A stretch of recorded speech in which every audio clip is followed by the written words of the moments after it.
ये आ रहा है क्या इसमें? आयुर्वेद परिचय सिद्धांत में सभी छात्रों का स्वागत है।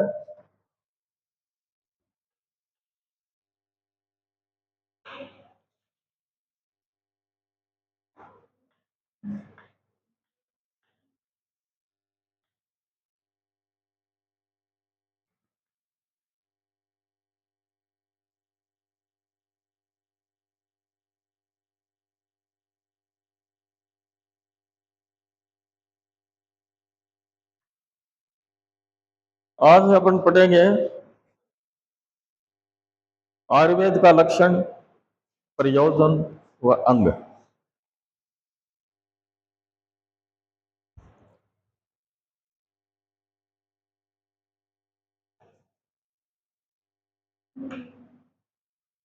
आयुर्वेद का लक्षण,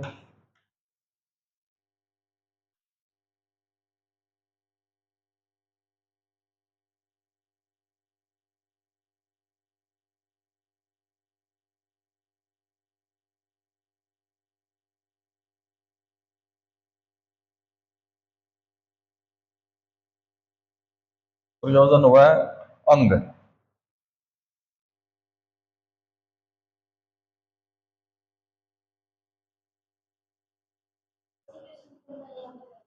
है हाँ, इसको आप प्रश्न एक ही बना देंगे इसका। हाँ, ऐसे जैसे आयुर्वेद का क्या लक्षण है, क्या प्रयोजन है और उसके अंग कितने हैं, एक ही क्वेश्चन हो जाएगा ये। ठीक है, या अलग अलग करवाएं? अलग अलग करवाते हैं। तो आयुर्वेद का लक्षण लिख लो फिर। आयुर्वेद के लक्षण क्या है, ये लिखो, आयुर्वेद का लक्षण क्या है।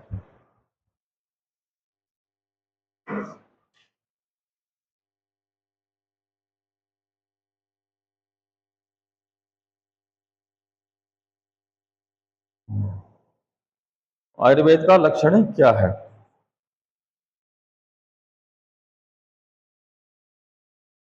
लिख लिया? उत्तर में आप ये लिखोगे, जो शास्त्र आयु का ज्ञान कराता है, जो शास्त्र आयु का ज्ञान कराता है, उसे आयुर्वेद कहते हैं।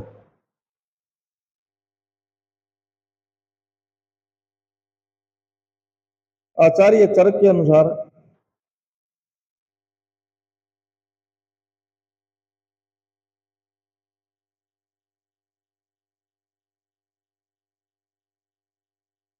आयुर्वेद दो शब्दों से बना है। आचार्य चरक के अनुसार आयुर्वेद शब्द दो शब्दों से मिलकर बना है। आओ भाई, नमस्कार, बैठो।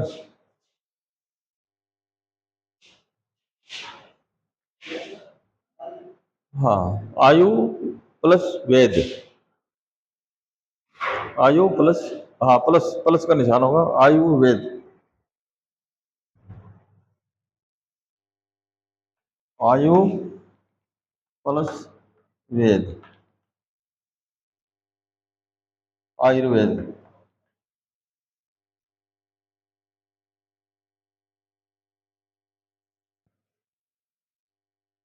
ठीक है। आयुर्वेद दो शब्दों से बना है, मिलकर बना है। लिख लिया? क्या हुआ?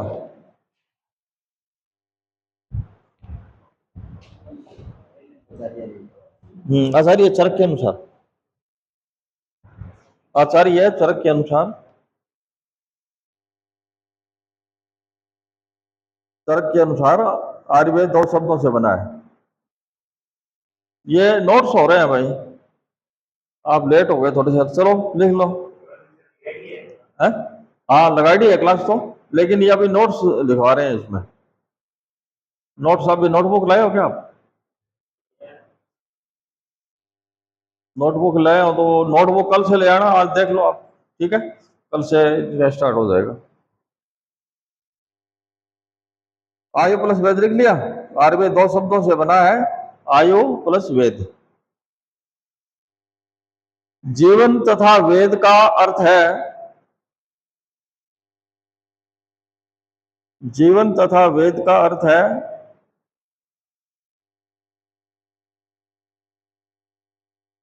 जो ज्ञान कराए उसे वेद कहते हैं। आयु का मतलब जीवन, आयु का मतलब जीवन, वेद का मतलब जो ज्ञान कराए हमको। तो दो शब्दों से मिल गया ना, आयुर्वेद। तो आयु के संबंध में जो हमको ज्ञान कराए उस शास्त्र को हम आयुर्वेद कहते हैं। ठीक है, आयुर्वेद किसे कहते हैं यही प्रश्न है अपना। आयु और वेद दो शब्दों से बना है। आयु प्लस जीवन, यानी आयु का मतलब जीवन, वेद का मतलब शास्त्र। जो आयु के बारे में ज्ञान कराए उसको हम आयुर्वेद कहते हैं। आयु के बारे में जो शास्त्र ज्ञान कराए उसे आयुर्वेद कहते हैं।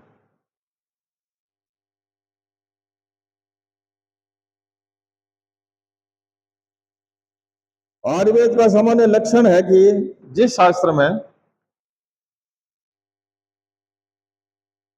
आयुर्वेद का सामान्य लक्षण है कि जिस शास्त्र में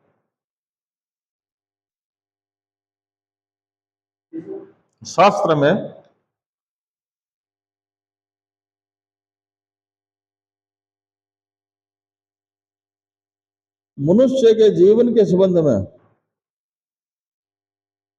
मनुष्य के जीवन के संबंध में, जीवन के संबंध में ज्ञान कराया जाता है,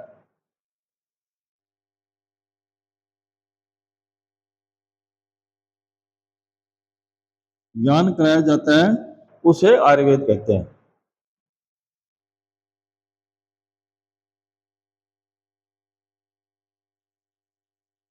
ठीक है, अब इसके अंदर क्या है कि थोड़ी समझने की बात है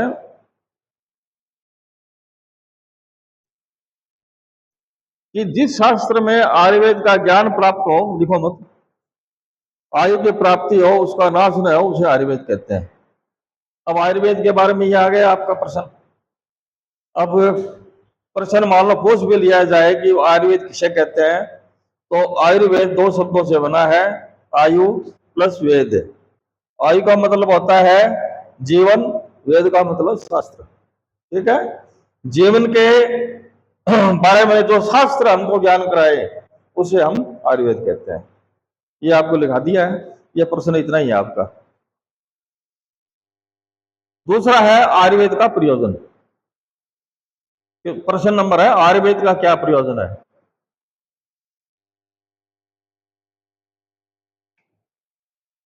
आयुर्वेद का क्या प्रयोजन है।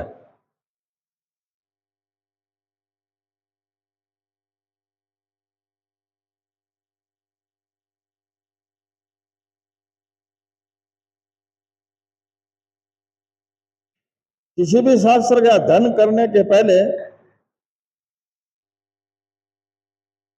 किसी भी शास्त्र का अध्ययन करने से पहले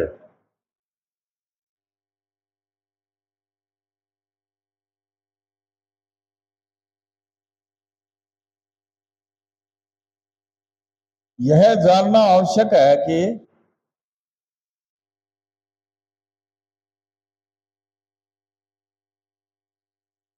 यह जानना आवश्यक है कि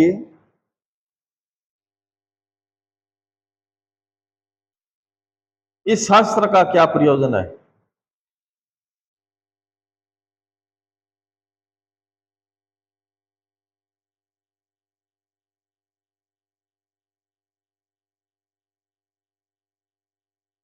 ठीक है, आयुर्वेद शास्त्र जीवन का विज्ञान है।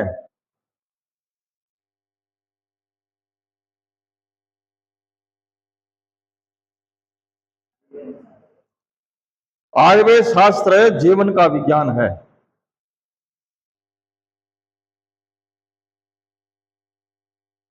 मानव के कल्याण के लिए इस शास्त्र की रचना हुई। मानव के कल्याण के लिए इस शास्त्र की रचना हुई।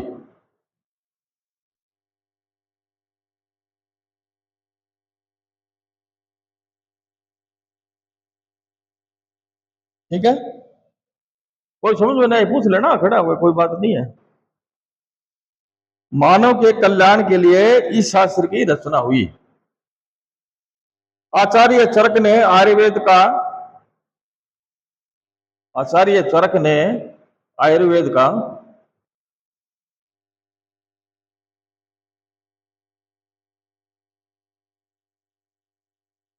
प्रयोजन बताते हुए लिखा है, प्रयोजन बताते हुए लिखा है कि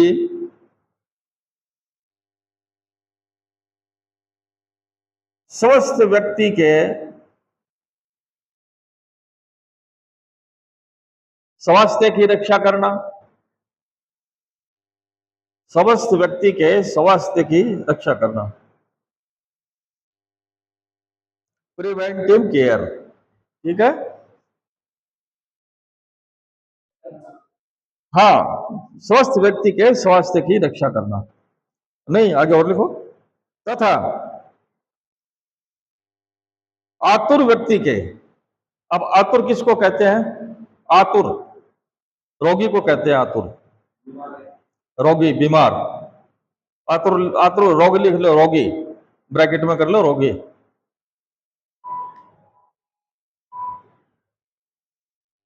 रोगी व्यक्ति के विकार का शमन करना, विकार मतलब रोग, ठीक है, रोग, विकार का शमन करना, रोग का शमन करना, क्यूरेटिव केयर,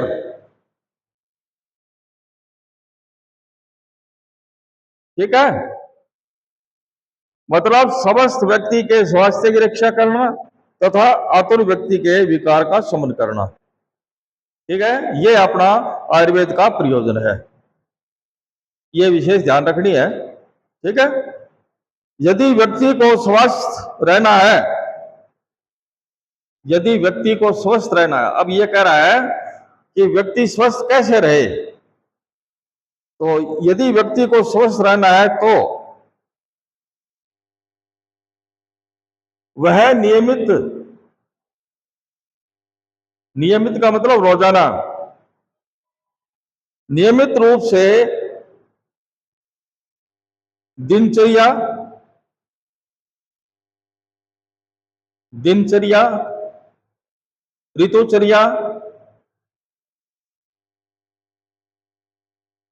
सदवृत्त, सदवृत्त,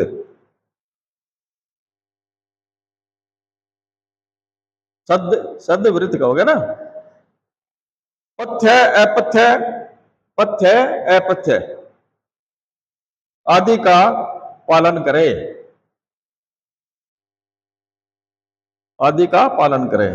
अब थोड़ा समझने की बात है कि देखो इसमें यह लिखा है कि दिनचर्या, दिनचर्या किसको कहते हैं कि हम दिन में क्या आहार विहार करते हैं, सुबह कितने बजे उठते हैं, ठीक है, कितने बजे खाना है, फिर उसके बाद में रात्रिचर्या, कितने बजे सोना है, ठीक है। आहार और विहार, आहार का मतलब होता है हम क्या ग्रहण कर रहे हैं, खा रहे हैं, विहार का मतलब क्या कर रहे हैं, तो दिनचर्या का मतलब ये है। अब उसके बाद में ऋतुचर्या, अब ऋतुचर्या क्या है, अब कौन से ऋतु में क्या चीज खाएं, कि जैसे मान लो अब गर्मी का सीजन है, इसमें अपन क्या खाएंगे, फल फ्रूट में, औषधि में, ठीक है, अन्न में, तो इसको कहते हैं ऋतुचर्या। ऋतु कितने होते हैं अपन, जैसे अब गर्मी का मौसम चल, ऋतु कितनी है टोटल, 6 ऋतु हैं। कौन सी? हेमंत, शिशिर, वसंत, फिर वसंत के बाद में ग्रीष्म, फिर वर्षा, फिर शरद, ये 6 ऋतु हैं अपनी। तो इन ऋतुओं में हम क्या खाएं क्या नहीं खाएं, क्या हमारा आहार रहेगा क्या विहार रहेगा, उसको जानने के लिए, ठीक है। फिर उसके बाद में आता है सदवृत्त। सदवृत्त का मतलब यह होता है कि हमारा व्यवहार, आचरण भी, हम दिन में किसके साथ में कैसा व्यवहार कर रहे हैं, हमारा आचार क्या है, ये है सदवृत्त में। सद का मतलब होता है अच्छा, वृत्त का मतलब अपना कार्य, आहार विहार, ठीक है। पथ्य अपथ्य, अब पथ्य और अपथ्य का मतलब होता है, पथ्य है जो खाने योग्य चीज है। अब गर्मी के अंदर कोई कह दे भाई हम तो वो क्या है इसके मतलब कोई गलत चीज खाए जैसे मान लो, तो उसी हिसाब से सर्दी के अंदर आप कोई चीज खाए, भाई हमको आइसक्रीम खानी है, तो सर्दी में आइसक्रीम नहीं खा सकते, क्योंकि आइसक्रीम खाएंगे तो हम बीमार पड़ जाएंगे। ठीक है, उसी हिसाब से पथ्य पथ्य का ध्यान करना ये हमारा प्रयोजन है। ठीक है, अब ये समझने की चीज है थोड़ी सी। अब आगे आओ।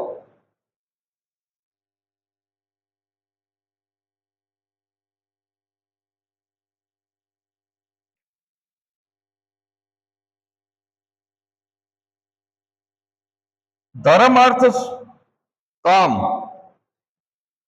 धर्म अर्थ काम मतलब सुख, धर्म अर्थ काम मोक्ष, धर्म अर्थ काम और मोक्ष, ये क्या है? इसको बोलते हैं पुरुषार्थ चतुष्टय। ये लिख लो इसमें, पुरुषार्थ चतुष्टय, धर्म अर्थ काम मोक्ष, पुरुषार्थ, पुरुषार्थ चतुष्टय, ये है पुरुषार्थ, पुरुषार्थ चतुष्टय। ये प्रश्न पूछ सकते हैं। ठीक है, चतुष्टय, चतुष्टय।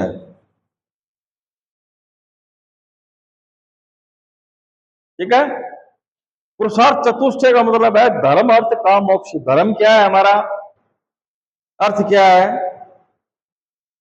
ठीक है, और सुख क्या है यानी काम क्या है, और मोक्ष क्या है। ये पुरुषार्थ चतुष्टय के लिए है। ये प्राप्ति का उपाय आयु है, प्राप्ति का उपाय आयु है। मतलब अपन ये लिख रहे हैं धर्म अर्थ काम मोक्ष तीनों चारों पुरुषार्थ ही प्राप्ति का उपाय है, आयु है मतलब। ठीक है, उपाय आयु है, लिख लिया। आयु का मतलब है जीवन, अतः है उस आयु, सुख आयु व हित आयु।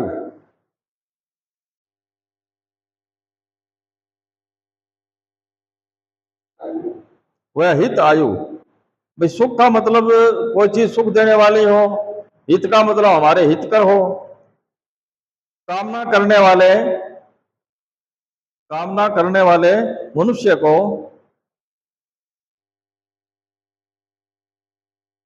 कामना करने मतलब सुख आयु हित आयु की कामना करने वाले मनुष्य को आयुर्वेद शास्त्र में, आयुर्वेद शास्त्र में निर्दिष्ट,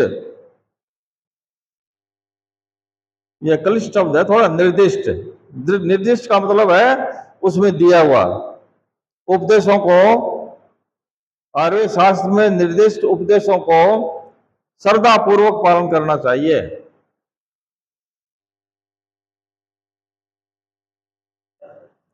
श्रद्धा पूर्वक पालन करना चाहिए।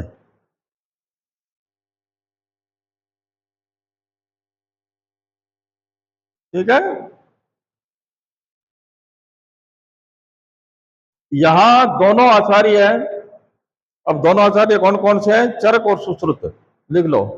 यहां दोनों आचार्य हैं, चरक और सुश्रुत ने,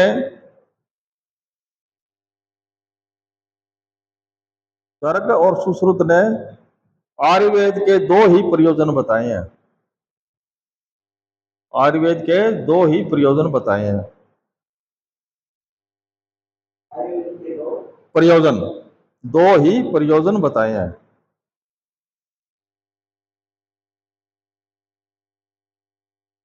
प्रयोजन बताए हैं। आचार्य चरक काय चिकित्सा प्रधान, आचार्य चरक काय चिकित्सा प्रधान यानी एमडी है ये,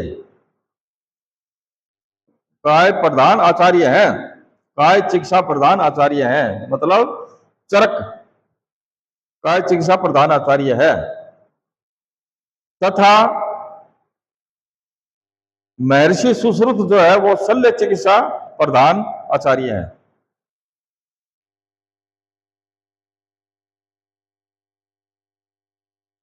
अब काय चिकित्सा किसे कहते हैं? हाँ, काय सुश्रुत शल्य चिकित्सा प्रधान है। शल्य चिकित्सा, सुश्रुत शल्य चिकित्सा प्रधान है। ठीक है। अब इसमें समझने की बात है कि जैसे आचार्य काय चिकित्सा प्रधान है, तो काय चिकित्सा किसके कहते हैं? काय चिकित्सा कहते हैं शरीर का, जो शरीर की व्याधि है उसको ठीक करता है औषधि के द्वारा, वो तो हो गया एमडी, मास्टर ऑफ डिजीज। और सुश्रुत है वो है शल्य चिकित्सा। शल्य कहते हैं ऑपरेशन को, यानी सर्जरी, वो है सर्जरी प्रधान सुश्रुत। वो ऑपरेशन के द्वारा रोगी को ठीक करता है। भाई कोई ऐसी चीज हो जो उसका ऑपरेशन ही करना पड़े, ठीक है, ये दोनों अलग अलग है। ये काय चिकित्सा प्रधान है चरक, और वो है शल्य चिकित्सा प्रधान। शल्य का मतलब ऑपरेशन, सर्जरी। तो प्रथम स्वस्थ व्यक्ति के स्वास्थ्य की रक्षा करना। अब आगे लिख लो, स्वस्थ व्यक्ति के स्वास्थ्य की रक्षा करना।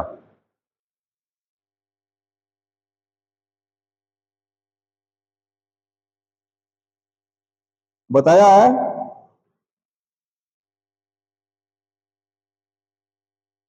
ठीक है। आचार्य चरक ने प्रथम स्वस्थ व्यक्ति के स्वास्थ्य की रक्षा करना बताया। यदि वह दिनचर्या, ऋतुचर्या और वो सदव्रत है ना, तो दिनचर्या आदि आयुर्वेद में दिए गए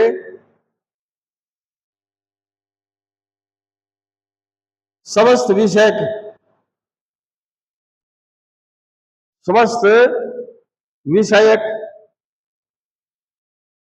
उपदेशों का पालन करता है। उपदेशों, स्वस्थ विषयक स्वस्थ पालन करता है, उपदेशों का पालन करता है, तो हमेशा स्वस्थ रहेगा।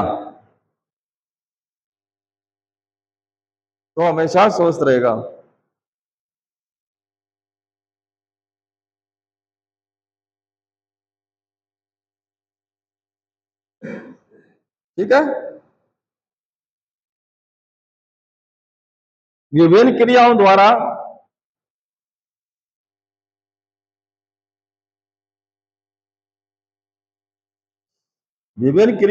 शारीरिक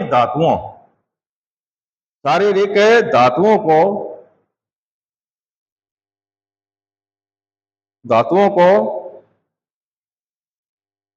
साम्य अवस्था में ही लाना, साम्य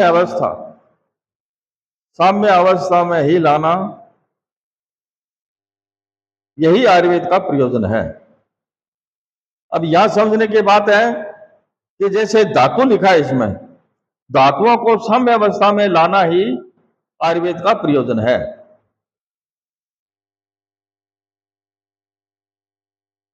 ठीक है। अब धातुएं कितने होती हैं? 7। कौन कौन सी? रस, रक्त, मांस, मेद, अस्थि, मज्जा, शुक्र। इसकी साम्य अवस्था ही लाना आयुर्वेद का मुख्य कार्य है, यानी आयुर्वेद का मुख्य प्रयोजन है। ये प्रयोजन है इसका आयुर्वेद का। भाई धातुओं, जैसे दोष, धातु और मल, ये 3 चीजें हैं, ये शरीर के अंदर रहती है। दोष कौन कौन से? वात, पित्त, कफ। धातुएं रस, रक्त, मांस, मेद, अस्थि, मज्जा, शुक्र। मल कौन से हुए? पुरुष, मूत्र और स्वेद, ये मल हुए। इनमें की साम्य अवस्था ही स्वस्थ शरीर कहलाता है। साम्य अवस्था मतलब होता है कि बराबर, साम्य अवस्था ही मतलब वो स्वस्थ कहलाता है। अब इसका प्रयोजन हो गया ना आयुर्वेद का। भाई क्या प्रयोजन है? बस लास्ट ये आयुर्वेद का प्रयोजन आपका खत्म हो गया।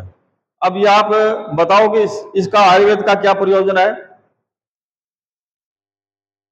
वो तो लास्ट की कहानी है। शुरू में अपन लिखा है, शुरू के अंदर है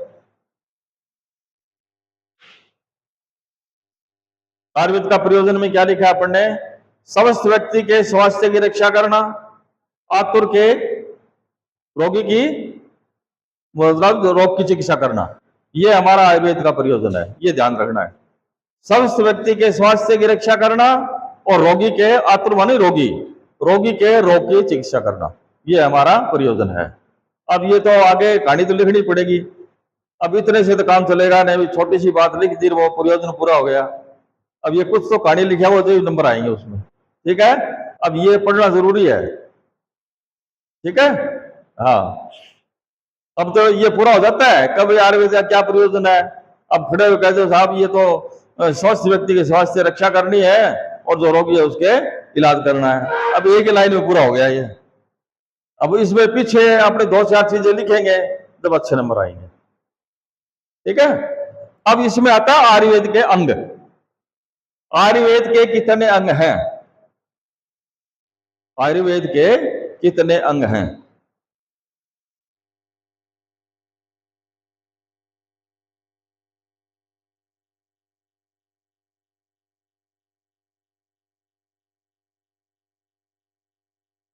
आंसर में लिखोगे,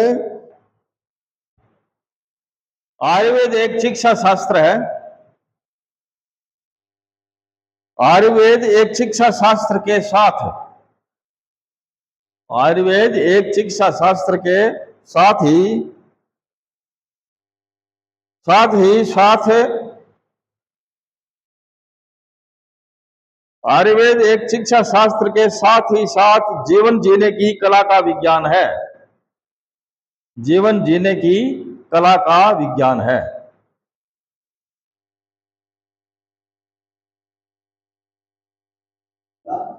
कला का विज्ञान है। जीवन जीने की कला, जीवन जीने की कला का विज्ञान है। भाई हम जीवन कैसे जिए, अब पीछे हम बता के आए हैं कि भाई ऋतुचर्या, दिनचर्या, रात्रिचर्या, सदव्रत, इस चीज की पालना करेंगे तो हम स्वस्थ रह सकेंगे। इसकी अगर पालना नहीं करेंगे, ऊट पटांग खाएंगे, गलत व्यवहार करेंगे तो उससे बीमार हो जाएंगे, ठीक है। आयुर्वेद का है स्वस्थ व्यक्ति के स्वास्थ्य की रक्षा करना और जो रोगी है उसके रोग की चिकित्सा करना, यह आयुर्वेद का मुख्य प्रयोजन है। और इसके 8 अंग बताए गए हैं। अब 8 अंग में लिखो आप कि सबसे पहले ये आ गया आपका, इस हेतु द्वापर युग में, युग कितने हैं मैं आपको साथ साथ में ये चीजें बता रहा हूं कि युग कितने हैं। 4 युग हैं। 4 युग कौन कौन से हैं? सतयुग, द्वापर, नहीं सतयुग, त्रेता, फिर द्वापर, द्वापर के बाद में कलयुग, ये 4 युग है। नोट कर लो, अगर नहीं आता हो तो थोड़ा सा ध्यान रखना। सबसे पहले तो आता है सतयुग, उसके बाद में त्रेता युग, त्रेता युग में द्वापर। अब त्रेता युग में तो श्री राम जी का मतलब जन्म हुआ था त्रेता में, द्वापर में कृष्ण भगवान का जन्म हुआ था, और अब चल रहा है कलयुग, ठीक है। ऐसे याद रहेगा, वैसे याद नहीं रहेगा। पहले राम जी का जन्म हुआ त्रेता में और द्वापर में हुआ कृष्ण जी का। तो 4 युग बताए गए हैं, ठीक है।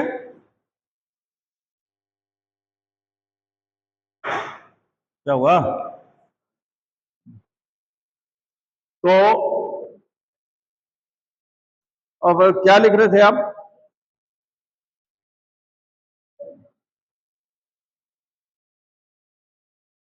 जीवन जीने की कला का विज्ञान है, ठीक है। अब लिखो किसी भी शास्त्र की उन्नति की, किसी भी शास्त्र की उन्नति की, किसी भी शास्त्र की उन्नति की वह पूर्ण रूप से अध्ययन, उन्नति की वह पूर्ण रूप से अध्ययन, पूर्ण रूप से अध्ययन करने के लिए,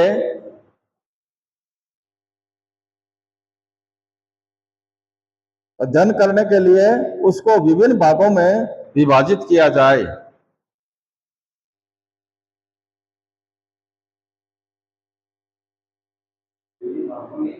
किया जाता लिख लो आप, विभिन्न भागों में विभाजित किया जाता है।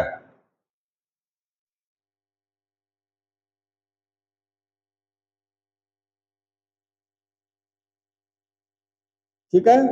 मतलब क्या है कि ये जीवन जीने का एक शास्त्र है। किसी भी शास्त्र की उन्नति मतलब उसको उन्नति करना और पूर्ण रूप से अध्ययन करना, तो उसको 8 विभागों में विभक्त किया है। आयुर्वेद को 8 भागों में विभक्त किया है। ठीक है, समझ गए आप।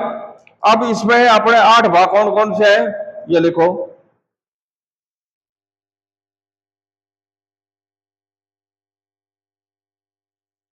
आचार्य चरक के अनुसार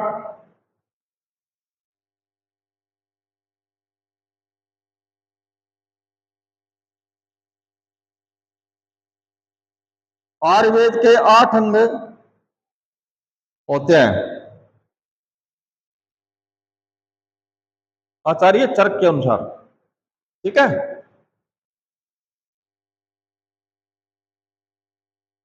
कौन कौन से हैं? काय चिकित्सा, काय चिकित्सा,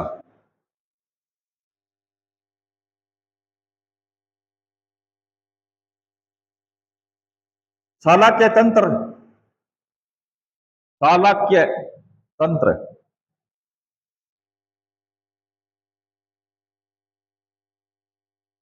शल्य तंत्र,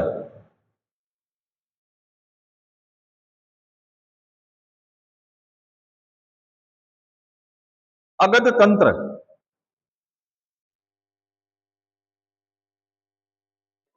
अगध, अगध,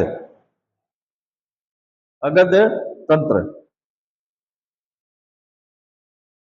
भूत विद्या, ये नंबर लगाते जाना, 5वां नंबर पे भूत विद्या। 6 नंबर पे है कुमार भृत्य, कुमार भृत्य, कुमार भृत्य। 7वां है रसायन तंत्र, 7वां रसायन तंत्र। 8वां है बाजीकरण तंत्र, 8वां बाजीकरण तंत्र। बाजीकरण, बाजी नाम घोड़े का होता है, ठीक है। अब इसको समझने की बात है कि काय किसको कहते हैं? शरीर को, काय चिकित्सा। जो शरीर को, हाँ किताब ले लो, कोई दिक्कत नहीं है। काय चिकित्सा का मतलब वो है शरीर की व्याधियां, रोग, उसको ठीक करना। ये आचार्य चरक ने बताया, सबसे पहले इसको लिया है। फिर शालाक्य किसको कहते हैं? शालाक्य, शालाक्य का मतलब होता है ऊर्ध्व जत्रुगुत रोग जितने भी हैं, कान नाक आंख वगैरह और है, उसको अपने शालाक्य तंत्र कहते हैं। रोग आजकल ईएनटी बोलते हैं ना, ईयर नोज टीथ, ईएनटी। आजकल डॉक्टर बैठते हैं, कई बार बोलिए ईएनटी का डॉक्टर है, ईयर नोज और टीथ, उसी हिसाब से ये शालाक्य तंत्र है, ठीक है। ईएनटी को कहते हैं शालाक्य तंत्र। शल्य तंत्र, शल्य तंत्र किसको कहते हैं? सर्जरी, सर्जरी का तंत्र, शल्य बोलते हैं सर्जरी को। ये थोड़ा अगर नहीं आता हो ना तो थोड़ा सा नोट कर लिया करो उसमें। शल्य का मतलब होता है सर्जरी। हाँ, इसके अंदर अंडरलाइन कर लो, कोई दिक्कत नहीं है। ये है पृष्ठ संख्या आपकी 11, पृष्ठ संख्या 11 पर देखो आयुर्वेद के 8 अंग, ठीक है ना। ये फिर आगे विषकर प्रशमन, यानी विषकर किसको, अगध तंत्र किसको कहते हैं? इसके अंदर आया अगध तंत्र। अगध नाम होता है विष का, जहर का। जो जहर का इलाज किया जाए वो अगध तंत्र में पढ़ने को मिलेगा शास्त्र में। अब आजकल जैसे सप्रे सापरे पेजिया जिसका इलाज हो रहा है, उसी हिसाब से आयुर्वेद में अपने अगध तंत्र में इस चीज के बारे में पढ़ेंगे, अगध तंत्र, ठीक है। और उसके बाद में है भूत विद्या। भूत विद्या क्या है कि ज्यादातर बच्चों को ही लगता है भूत, तो भूत का मतलब होता है, वैसे तो प्राणी कहते हैं, ठीक है। और दूसरी बात है भूत का मतलब बीता हुआ, दो तरह की बातें हैं। लेकिन इसके अंदर ग्रह नक्षत्रों का प्रभाव बताया है।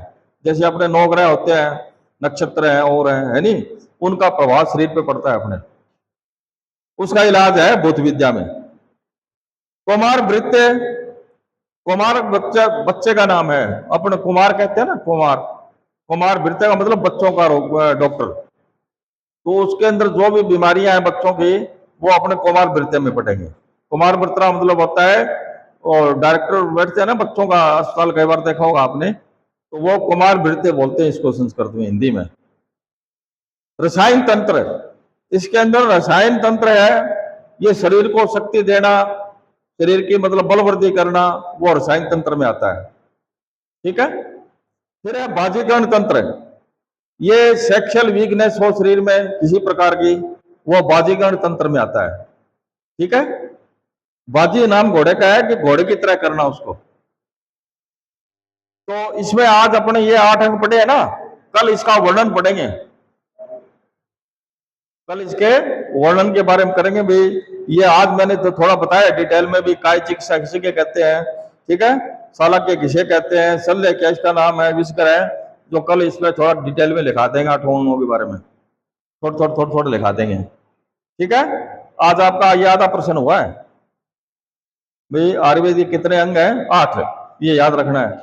उसके बारे में कल आपको थोड़ा डिटेल में इसमें लिखवा देंगे। ठीक है।